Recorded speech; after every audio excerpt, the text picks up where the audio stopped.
So -1 into 10 की power -6 charge is on drop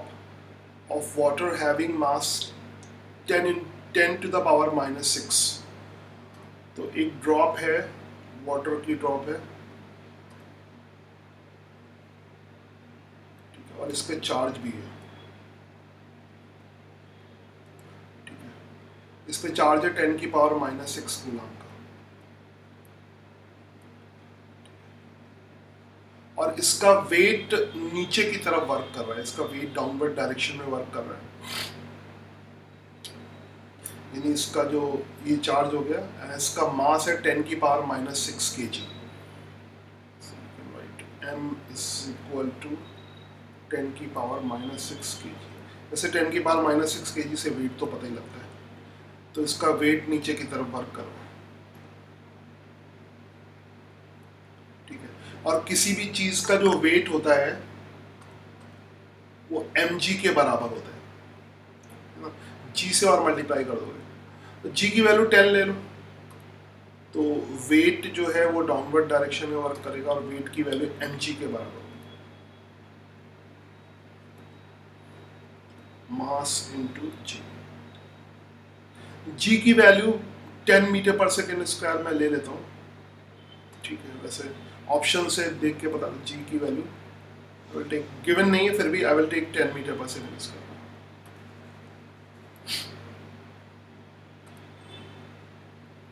wait g is 10 metre per second square.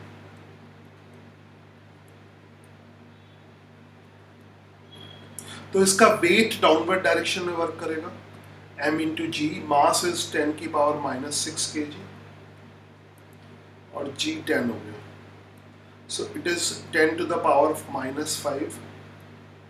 Newton का force हो जाएगा ये, newton. अच्छा, what electric field should be applied on the drop so that it balanced condition the way. Electric field कितना apply करोगे balance, सीधा सा question. तो ऑब्वियसली अगर यहाँ पर नेगेटिव चार्ज है, अच्छा इसमें गड़बड़ आ रही है, नेगेटिव चार्ज है,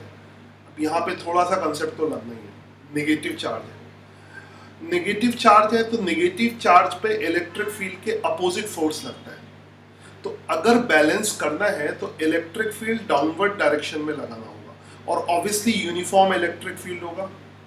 तो ऐसे यूनिफॉर्म इलेक्ट्रिक फील्ड होगा, तो मैं ऐसा दिखा दे रहा हूँ, यूनिफॉर्म इलेक्ट्रिक फील्ड होगा ऐसे यूनिफॉर्म इलेक्ट्रिक फील्ड की लाइंस ऑफ फोर्सेस पैरेलल और इक्विडिस्टेंस होगी,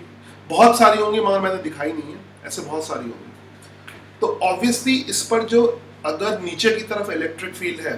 तो इस पर इलेक्ट्रिकल फोर्स अपवर्ड डायरेक्शन में लगेगा, ठीक है, इलेक्ट्रिकल फोर्स अपवर्ड डायरेक्शन में लगेगा,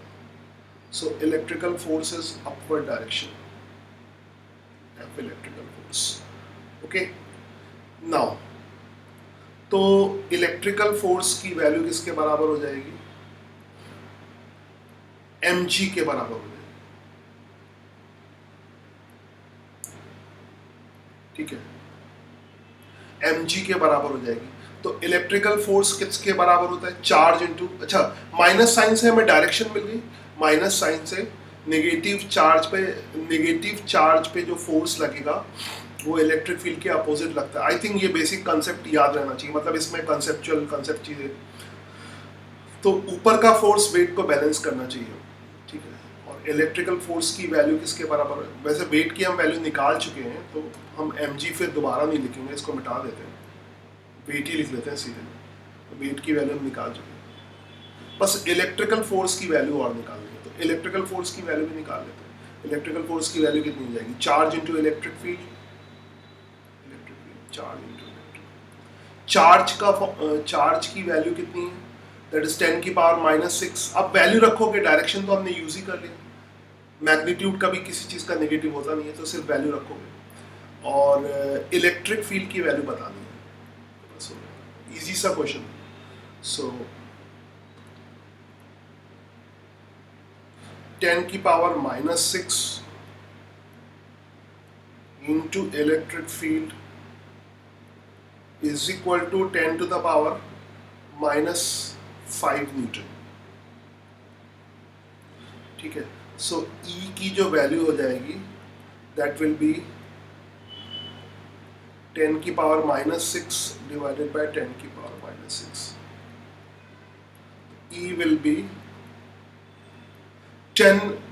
न्यूटन पर कूलम एंड वोल्ट पर मीटर. एक ही बात होती है ना. यूनिट तो दे रखी, सब में सेम है, यूनिट पे दिमाग नहीं लगाना. बस एक नॉलेज ऑप्शन से और मिलती है कि इलेक्ट्रिक फील्ड की एक दूसरी यूनिट भी होती है वोल्ट पर मीटर. ये कैसे होती है अभी पोटेंशियल में आ जाएगा, क्योंकि पोटेंशियल की यूनिट वोल्ट होती है. तो ऑब्वियसली ई की वैल्यू आ जाएगी 10 और डायरेक्शन इसकी हो गई डाउनवर्ड.